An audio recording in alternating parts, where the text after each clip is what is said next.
Welcome, everyone, to the Revolutionizing Your Journey podcast. I'm your host, DeAndre Koch. I have my lovely travel partner and partner in crime with me, my co-host today, Taryn Gisbert. And we have an exciting one for you guys today. Quick note from our sponsor at Truicity Wealth Management. This is a new year, right? So you can increase how much you can put into your retirement accounts over last year. So make sure to talk to your financial advisor about how much you could or should be contributing to retirement. And if you need one, reach out to our team, and those links will be in the show notes. So today we have an exciting two-parter for you. We're going to be unpacking our 3-week trip to the Maldives that transpired over New Year's. And even more exciting, I think, is that because of popular demand, we're going from 2 shows a month to 4 shows a month. And so you're not going to have to wait 2 weeks for the next episode. You'll be able to catch it next week. So we're going to have back-to-back weeks for the full Maldives story. And if you want the in-depth hacking strategy on how we used points to get about $42,000 worth of luxury travel, make sure to listen to episode 5 where DeAndre breaks all of it down in detail. Yeah, it was a doozy. We go into detail, but if you want the technical breakdown, check out that episode.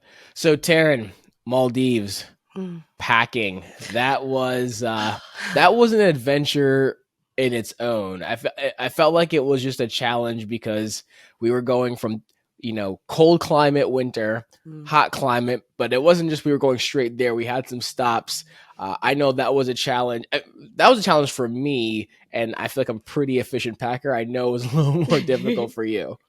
Oh my goodness. Yeah. I mean, I had to like scrap everything and start from scratch. Like I had to empty my toiletries bags and everything else because I was like, I need to be leaner somehow because I have a tendency to overpack like slightly, Never. sometimes a little bit. Uh, and this was one that we had to plan because it was also like scuba gear and like you said, different climates. So like, what weather are we going to have in London on Christmas? Like it was a lot. I probably started packing for this trip way before I think any other trip that we've been on due to the length of time and just the variety of climates and activities. Yeah, and I think the added complexity as well, with both of us being avid divers, was, we knew we were going to be doing a ton of diving while we were there, so we had to bring our dive gear. So that was a whole other bag that we had to pack strategically. And I mean, dive gear is not light. I mean, of course, we didn't bring weights and tanks with us, but we still brought everything else. We have flashlights. We have just reels. We have all sorts of just really cool things for diving. And we have really cool gear. And so, I mean, and just even our fins, right? My fins are huge, and that took up extra space in my bag. So it was crazy. I know I was really worried because I'm almost always, if it's a 50-pound bag limit, I'm almost always, 35 to 40 pounds. My bag was 50. I think your bag was 49, which I don't know how you beat me that time. I think I blame my fins. And then our dive bag was 50, almost 60 pounds. Yeah. Yeah. And so I remember being a little stressed. I was like, man, they're going to rake us over the coals with bag weights limits. But one of the perks of our trip, or that we use travel hacking, we use points, and we were able to fly business class the majority of the way there.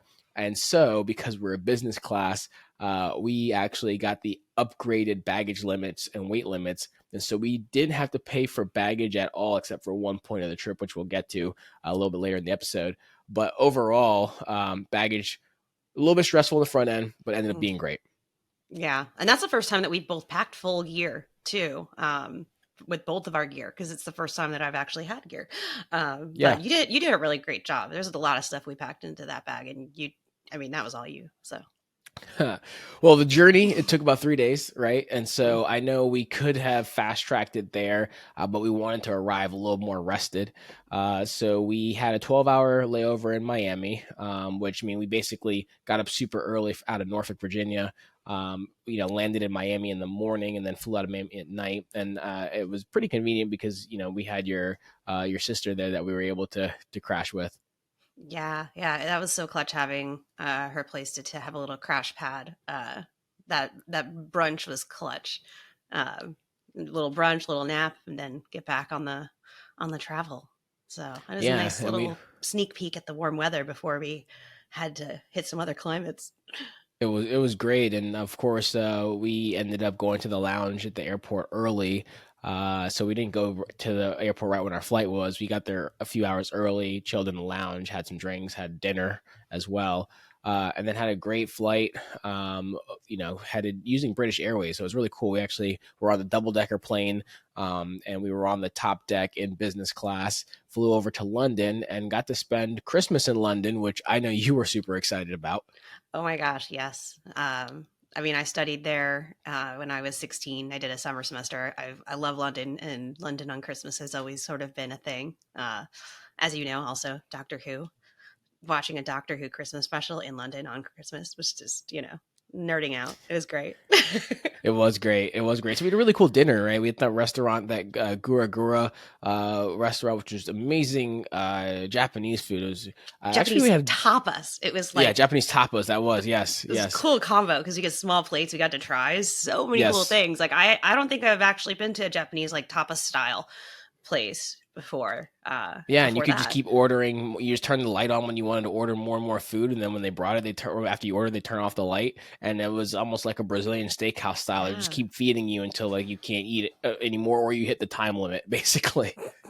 Which I Yeah, thought was strange. I didn't realize that that was such a popular thing still in the UK that they do these like very strict time limits on your meal. I mean, we were good on time and very full at the end, but uh right. now we've learned from our friends as well that that's actually still very common there since COVID times, they said. So be Yeah. prepared if you're in the UK, you might have a very strict time limit, so get there earlier on time for your reservation. Then the next morning, we got up really early again, ended up flying to Doha, so Qatar, and we landed in Qatar in the evening. And so when we had spent a whole week in Qatar a year, last year, and so we felt pretty good that we didn't need to go out and venture and see the city as much. So we didn't walk around and do stuff like we did in London. But because of status, and we stayed at a Hyatt Regency, the Hyatt Regency Orc specifically in Doha, that we got a nice upgraded room and we had free breakfast. But our flight out was so early. Basically, I just asked, hey, can we do something different since we're not going to be able to actually enjoy breakfast? Because I think we had to leave at 6 or 6:30, and breakfast started at 7. Mhm. And the host there was super generous. They basically gave us room service breakfast for free, which typically isn't included in the free breakfast. No, it's definitely not. They were really accommodating, very cool. And honestly, that hotel was gorgeous. I had much lower expectations for a airport type hotel, right? I mean, I think we all sort of just expect it to be convenient, but like that hotel, that Hyatt was beautiful.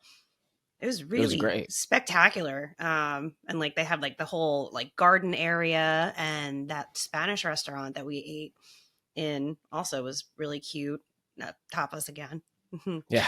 I'm a Yeah, and fan. the live music, they had that Club Rubik's, That which was was really nice. Yeah, that was so cool. It was ladies' night. That was so unexpected that it was like a club in the downstairs of the Hyatt there.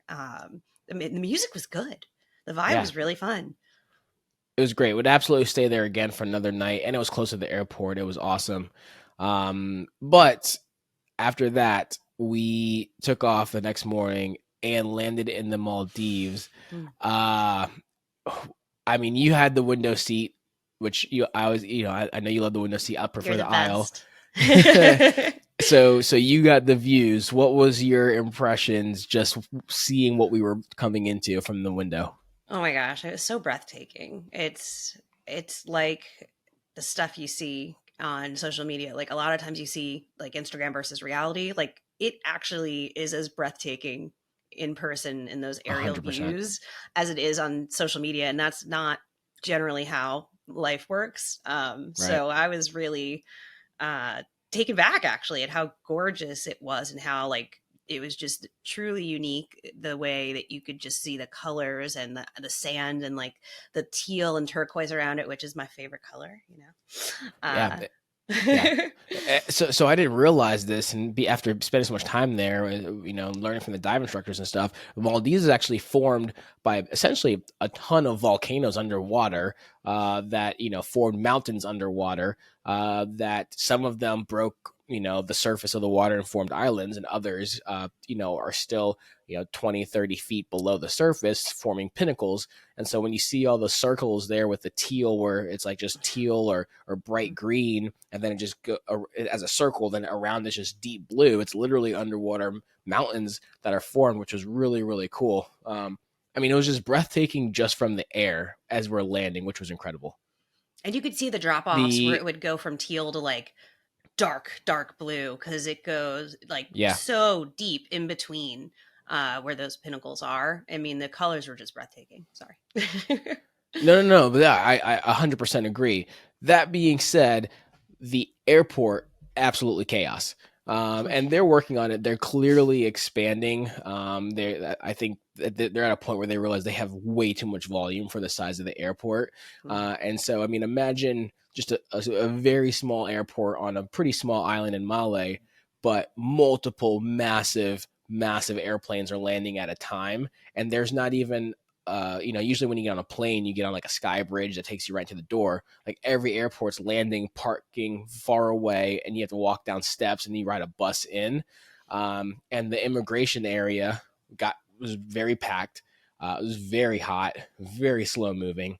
It was really chaotic. Probably really one of the only negative experiences there, and that's what it happens. When you come into another country, you just got to be used to that.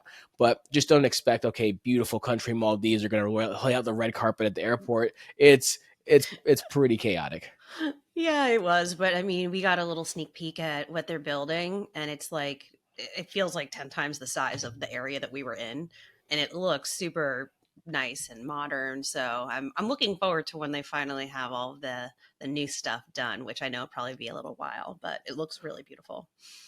I agree. Two tips I would provide. So, tip number one, so there's a QR code that you have to, or there's an application that you have to basically fill out when you're leaving for the Maldives, and also actually leaving the Maldives to come back home.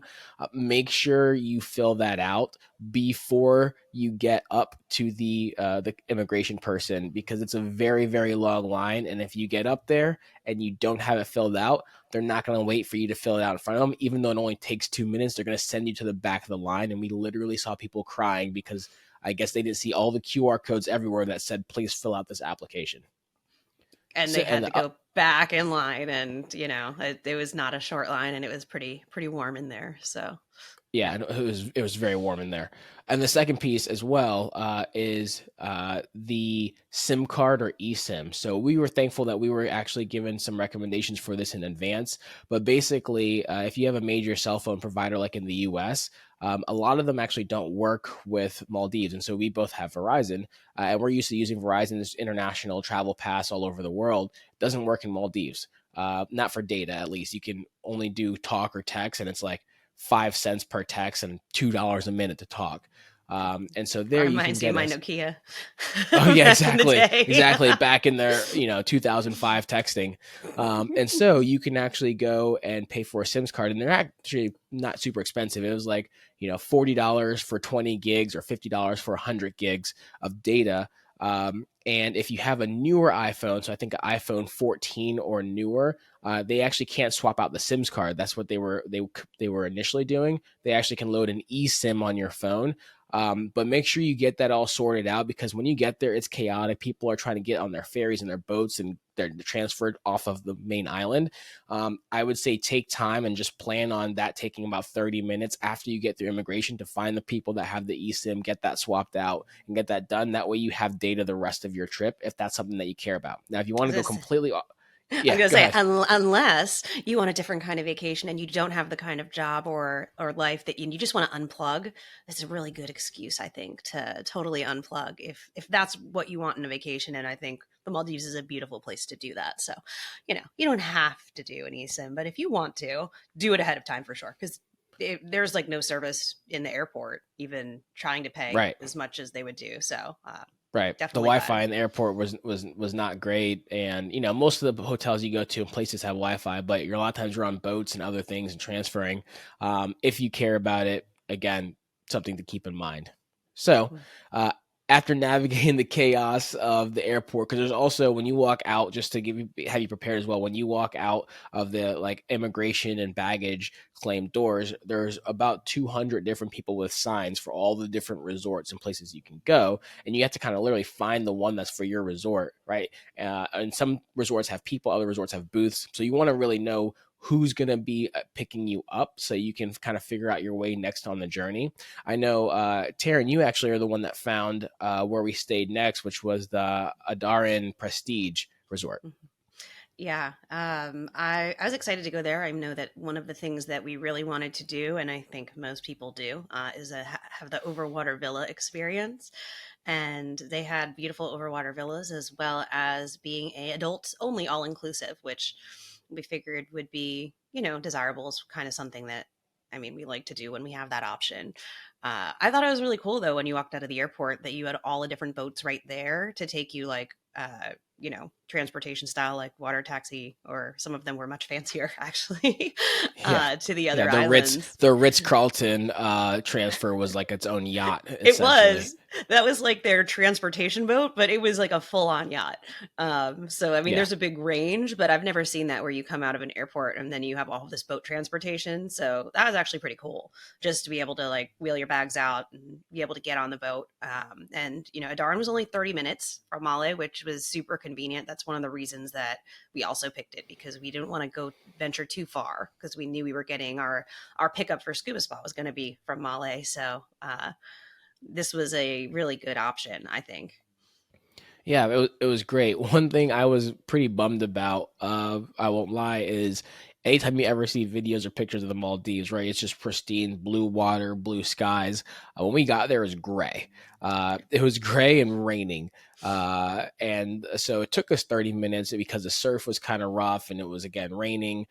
Usually, sometimes I think if it's weather's great, only we've taken 15 to 20 by speedboat.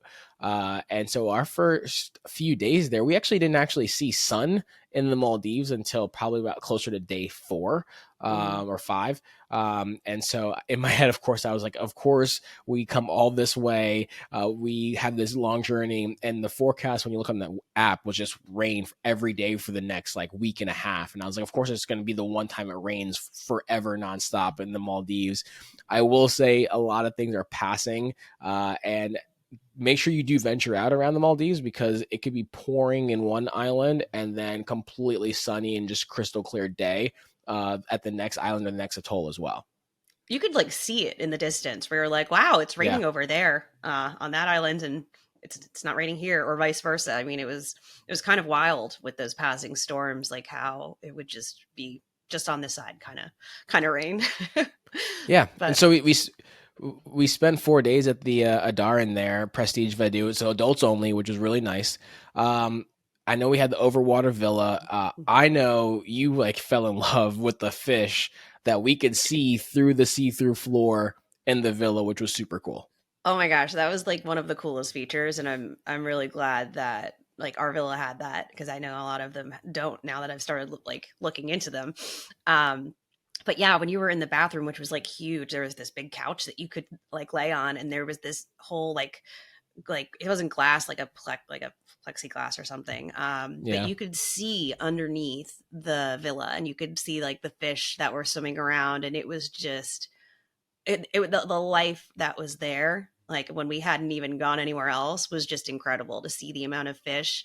I mean, the sharks and the herons, and we saw a lot of wildlife just like sitting in the back of our villa or sitting on the couch when it was raining. So I didn't feel like I was robbed of like the nature watching experience even when it was raining, because we could completely enjoy that from like the comfort of our villa inside. It was great. We had an outdoor jacuzzi, we had an outdoor pool, indoor shower and everything as well. And then we had steps right down to the water that we were right over, and the sea life there was just incredible.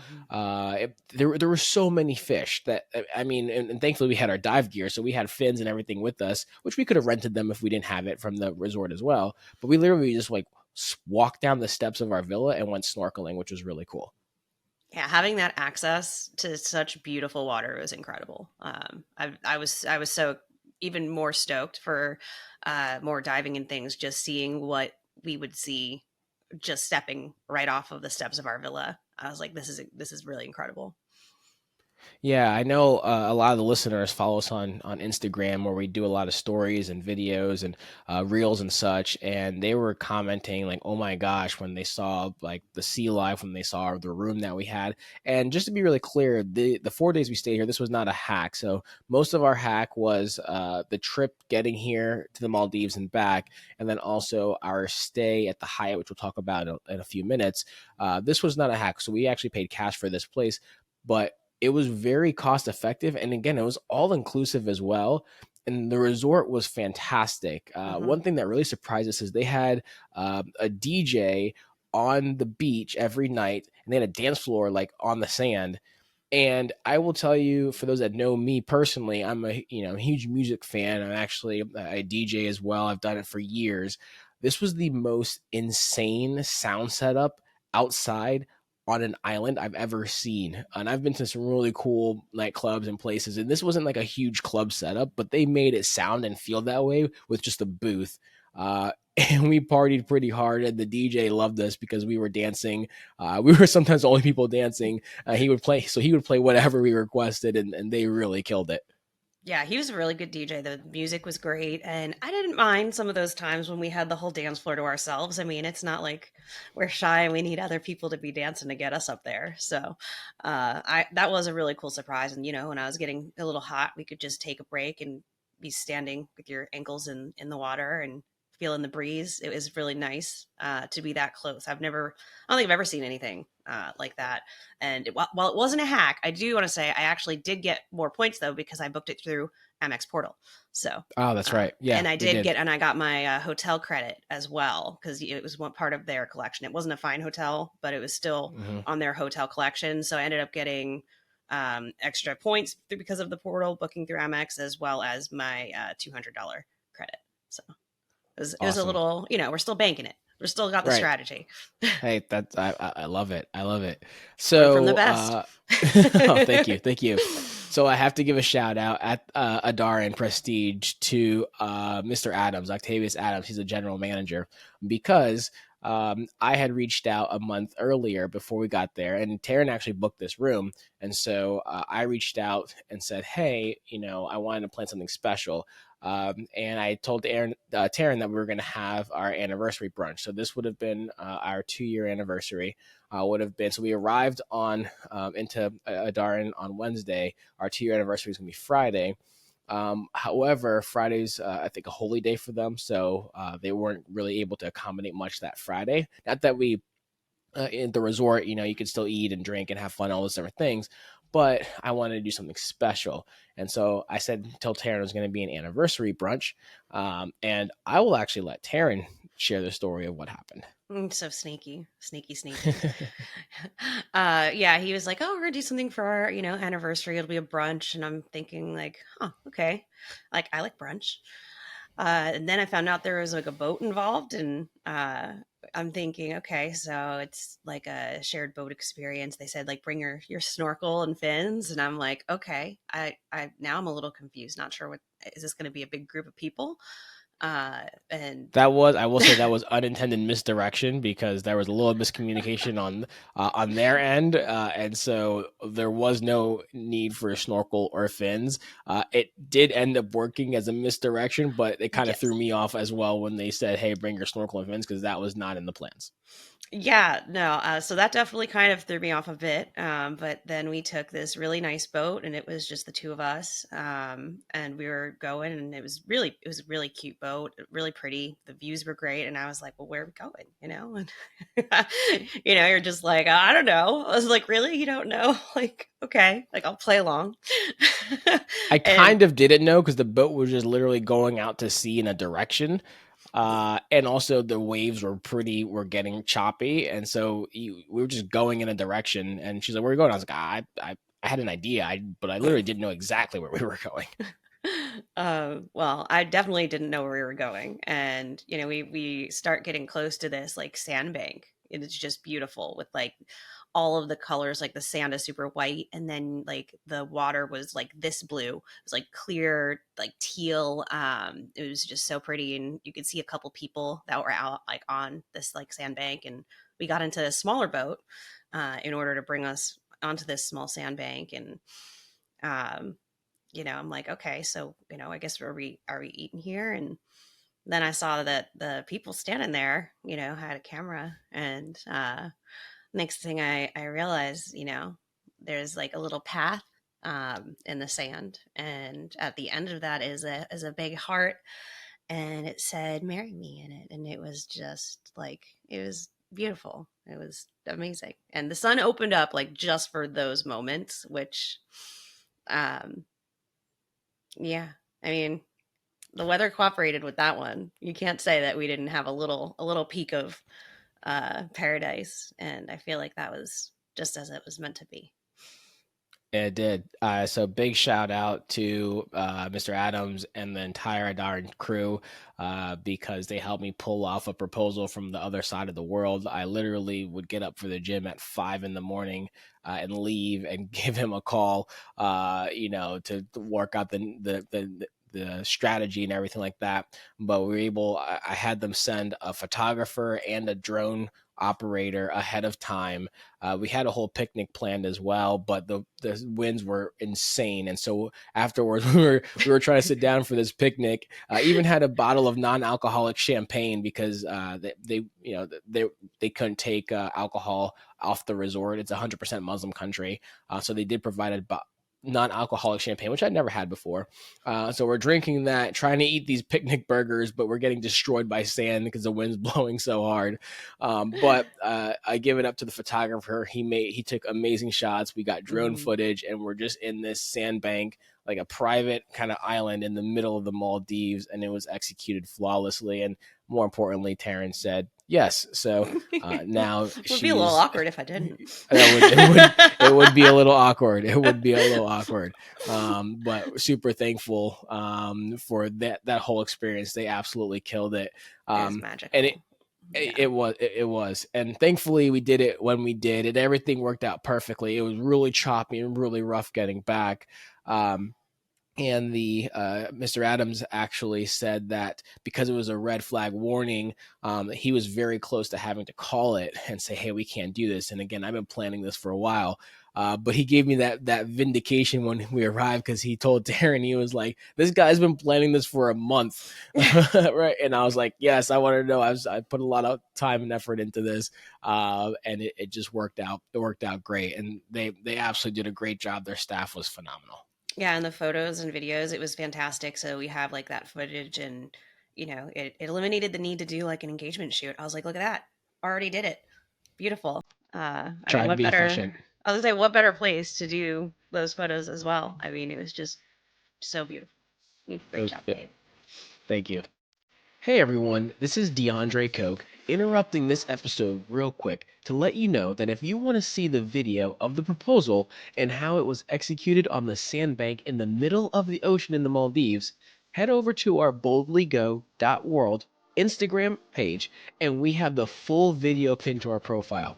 Also, if you want to learn the secrets on how to travel in luxury like we do without breaking the bank, we've partnered with Lux Travel Hacks to provide you access to their in-depth online travel hacking course with a deep discount. Click the link in the show notes and use the code BOLDLYGO at checkout to take advantage of this huge opportunity.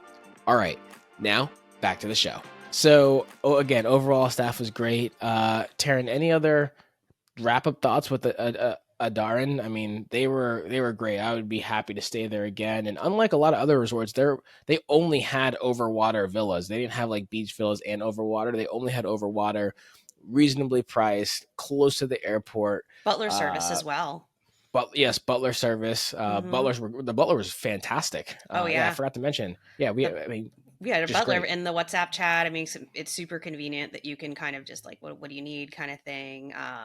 And we had our first bed decorated, which we found out was like a competitive sport basically in the Maldives, where they would just make these beautiful bed decorations for special occasions. Just the intricacies of using the plants and flowers. It was just beautiful.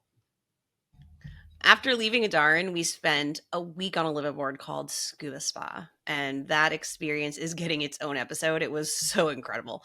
So, going to fast forward a week to talk about the Park Hyatt experience, where we spent the last 5 days of the trip before returning home. Yeah, that was Park Hyatt was great. So this part of the trip was also a hack as well. And so again, listen to episode 5. That's going to have the breakdown of points and all those different things. But we had our regional flight from Mali. We were really hoping we were going to be on a seaplane. But this was actually a legit plane. It was actually prop plane, but just large. And so we relaxed in the lounge in Male. And one of the things that we learned, I believe, I could be wrong, but I believe the entire capital city of Male is a dry capital. So I don't think you can get alcohol anywhere. So the lounge there just had some food, some snacks, some sodas. But if you're thinking of kind of relaxing with a mimosa, that's not going to happen there at the airport. Neither in the regional lounge or their much bigger lounge that we were at on the way home. The Overall lounge, hotels as well yeah, in and Malé. hotels, Yeah. So if yeah. you're there for a layover and you don't leave Malé to go to a resort off site, sort of like we did like with Adaaran, you won't be able to find anywhere with alcohol, which is also just good to know if that's something that's more important to you with your planning. Absolutely. And one of the things also, this is probably one of the more annoying things that happened. So their credit card system was down at some point when we had gotten there. And so we even had friends that had came off the boat with us at Scuba Spa that were trying to pay to get into the lounge. We had access because of the credit cards we have through Priority Pass. They were trying to pay to get into the lounge. They couldn't. And what's really annoying is the majority of the Maldives uses US dollars, go figure, for all their currency for everything. But the ATMs pay out Maldivian dollars. And so they basically said, hey, we need cash, but you got to pay in US. But if you don't have US cash on you and you can go get an ATM in Maldivian dollars, it doesn't really do you much good, which is a really weird thing. Mm-hmm. And so when we went to go pay for our baggages, this is where it was a nightmare with how much weight we had. Basically, the guy was like, dude, you were just way overweight. It was like a $220 baggage charge one way. Went to pay with the credit card. Their card was down. I'm trying one card after another. I'm like, I know all these cards aren't declined. Taryn's like giving me 2 or 3 cards. They're all failing. And then thankfully we had enough cash on us. And we brought a decent amount of cash. I do want to point out to tip all the people that we knew that we were going to be serving us or providing a service throughout this trip. So we took out the 200 in cash and paid for it and was able to make the flight. The regional portion of the Male airport's really cramped. It's like a 3-gate area. It's not like the most ideal place to be, and the lounge is actually outside of where you go through security check as well. And so once you actually check in, you're kind of just stuck to sitting and waiting for the plane at this area. Mm-hmm. Yeah. It was definitely an interesting experience. I kind of am a little sad we didn't get to do a seaplane, but I guess we also didn't realize how far we were going to be going when we looked at going south. Because I think you said that the distance was the same of flying from like New York to Virginia. So, Yeah. one of those things that I hadn't really taken in the full scope of how large the Maldives were and how far south we were going. Right. But when we got there, oh my gosh, I thought I'd been to small airports. I thought I'd been to some of the tiniest ones, but this by far was the smallest airport I've ever seen. I mean, what about you? The plane landed on the runway and then basically like made one left turn, drove 50 feet and stopped. Right. And then we all got off the plane, and then those carts where you put the suitcases in and everything like that they're usually pulled by a guy in like a golf cart or a trolley or something. This was just pushed by 4 guys. just like wheeled away from the plane, pushed into a tunnel, and then there wasn't even a carousel. It was just like a metal, I don't know, table, Trough. a very Looked like a long, yeah, trough. trough. Yeah, they're just like tossing bags onto this trough. It was a super super tiny, and because the bags were too heavy, my main bag, so our dive bag made it, but my main suitcase actually it was like, oh, it's gonna come on the next flight. One thing I'd recommend, these flights, the way they work is, these flights are going back and forth to different airports, almost like most airlines, but the schedules aren't that consistent. And very often these flights can be delayed. So if you're trying to take one of these regional flights out of Male to, another destination, I would try to get the earlier ones in the day, because the later you go, the more likely the delays are going to happen. Because our flight never even said delayed, like most airlines would, and I think our flight was at 12:10, and we actually didn't end up boarding the plane till like 12:45, and there was no update that ever said delayed or anything like that. So it's not as intuitive of a travel system throughout other countries like you would experience in the United States or Europe or whatever it may be. But it's okay, even though the bag was delayed. The airline communicated with the Hyatt. The Hyatt already knew when we landed that they were missing a bag, and they were like, "Hey, it's going to be here. We'll get it to your villa, not a problem." And Hyatt made it super smooth. I mean, everything was really, really, really great. Even they provided a great service for us when we were when we were on the boat from the airport to the island, right? Mm-hmm. Yeah, I mean, it was a really nice experience. They had like towels, refreshing towels, as well as like this passion fruit, like iced tea. I mean, it's a pretty nice boat ride. I gotta say, it was giving you everything luxury that you could get when, knowing that you'd been flying and traveling, and they just started you off like as soon as you got on the boat with like, okay, time to relax. Yeah, for sure. And this is really where the status with the Hyatt came in play. So we were able to be there as globalist, Hyatt globalist. And so when we arrived there, the GM of the resort actually was on the dock waiting for us, and he greeted us by name. And so when we got on the dock, he said, "Mr. Koch, how are you? Miss Gisbert, how are you? I'm the GM." And introduced myself. And I didn't really think that was a globalist thing. I just thought that GM was being the GM. And our host Fadi, who was fantastic, she actually said no, he doesn't do that for everyone. He went out there specifically for you guys.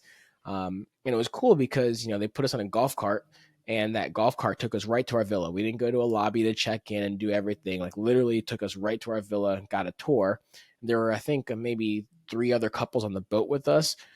They were all in a group golf cart, and were taken to their individual rooms, like one after the other, whereas we were in our own golf cart and kind of got our own just direct lane to our villa, which, Taryn, I'll let you talk about how awesome the villa was.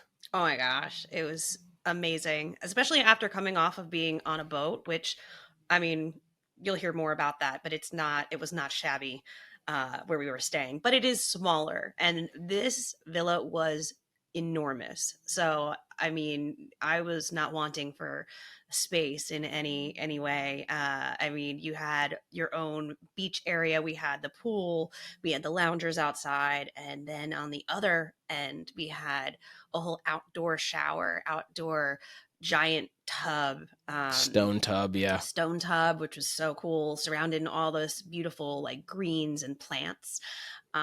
And like the bathroom was enormous. Like it was like, his and hers setup of everything, your own sinks, closets, all the space. And it was it was beautiful. It was one of the most like spacious and really just quality, I think, places that I've stayed. Yeah, private beach access was amazing. And I had mentioned this stay in a few social media groups, that are for travel hacking. And people are like, "Oh, boo, it's not the Overwater Villa." So we could have actually paid to upgrade to the Overwater Villa, but we decided not to because we already stayed in Overwater Villa. I'll be honest with you, I'll take the beach villa any day. This place was top 10 all places that I think we've stayed from Mm-hmm. a room standpoint. It was amazing. And because of Globalists, we got upgraded. So we had the outdoor pool as well in our own villa. They came and cleaned it daily. We had basically a forest surrounding us. It was amazing. And also because of Globalists, we got the breakfast every single day for free. And that's actually a huge money save. That was huge. And the breakfast was amazing too. I was gonna say that breakfast was insane. Like when you have a breakfast bar, I mean, how often is it just like continental, or just generic kind of breakfast? But they had like a whole international section with different variety, whether it be like Indian or American or Western, and there was like it was just incredible options of what you could get, the fruit, the baked goods. That was one of the best breakfast spreads, and that's like if you don't even order anything off the menu, but then they'd bring your own iPad to look at this menu, and then they had incredible stuff that you would expect to have at any high-end resort as well that you could order. So like anything you wanted for the most part they had. And I love the little cocktail, make your own breakfast cocktail, which they would rotate. That was really cool. It's tequila sunrise the first day, and they have like Yep. the jigger and all the little steps there so you could make it with the fresh orange juice. And I thought that was a really cute touch, that you could kind of make your own, and it wasn't just like a mimosa or a Bloody Mary. They mixed it up every day. It was a new breakfast cocktail, so that was cool. Yeah, it was a huge spread. I mean, they had like Indian food and Asian food for breakfast. I mean, things that you probably traditionally wouldn't have for breakfast, they had. But what I was saying before is that it's a huge money save by being globalist because one thing, yes, we hacked our way there, but no matter whether you're paying cash or points, the Hyatt there is expensive. It's a beautiful place, but it's going to cost you each drink, probably $18 to $20. A burger is literally $50. It was a great burger, don't get me wrong, but Yeah. literally $50. Right, breakfast. If you were paying for breakfast for the two of you between just a coffee and regular entree and buffet, you're probably looking at around $100 for breakfast for two people per day. Let alone if you're a family of four, right? So absolutely status matters because status helps you elevate your experience and also save money at the same time, which is what we were able to do. And speaking of elevating your status or your experience, every single day we were there, we were greeted by the food and beverage director. And I think it was I think it was Fernando or Francisco. I want to say it's Fernando. And every single day he came up to us and he said, "Hey, how can I elevate your experience?" And Taryn and I were just like, this is great. Like what, like what else could be done to elevate our experience? Um, and on the last day, I finally asked them, "What do people ask for?" Right? Like this has been incredible. What do people ask for? And he was like, "Well, would you like to see how the island runs? How where the staff stays?" And we did. Yeah, I mean, he's like, "Oh, we'll do a back of house tour." I was like, "Oh, you could do that?" Like, they had such unique offerings, and it just, I mean, he made us feel like MVPs, like VIPs, MVPs. I felt like that too.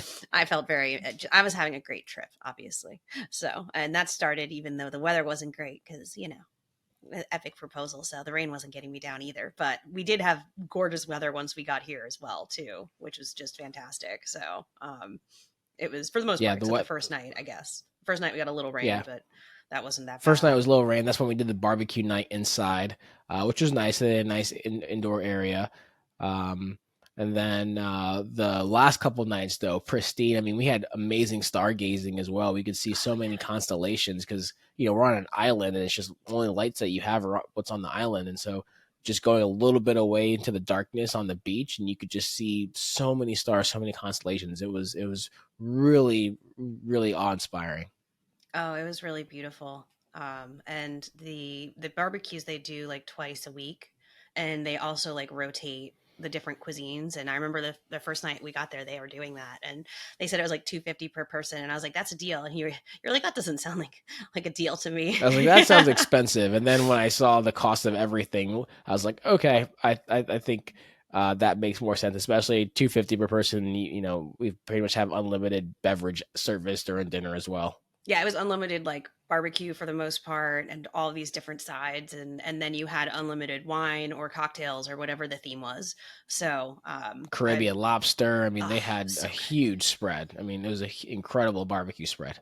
Yeah, I love that they cooked it to order too. So you'd go pick out what you wanted and they'd throw it on. And they had a big green egg, which I love mine. And they would cook it up and bring it to your table and you give them like a little clothespin Yep. so they knew which table you were at. So you didn't have to like even carry all your stuff around either, which was really cool. I really enjoyed that. We did it again because, it was pretty great. I'm glad we did it It again was. because that we Yeah, got to do especially it because on the beach. Yeah, the weather right, was much better exactly. that day. Yeah, on the beach at night under the stars was awesome. Amenities were great, right? They had the gym. They had a separate spa pool outside of. We actually never used the main pool. We only ever used our villa pool and the spa pool. And Taryn, I know you can comment on the spa experience because I think you had a treatment there. How's the spa? Oh, it was amazing. That you get like these entire like sections and rooms and bathrooms and lounge areas.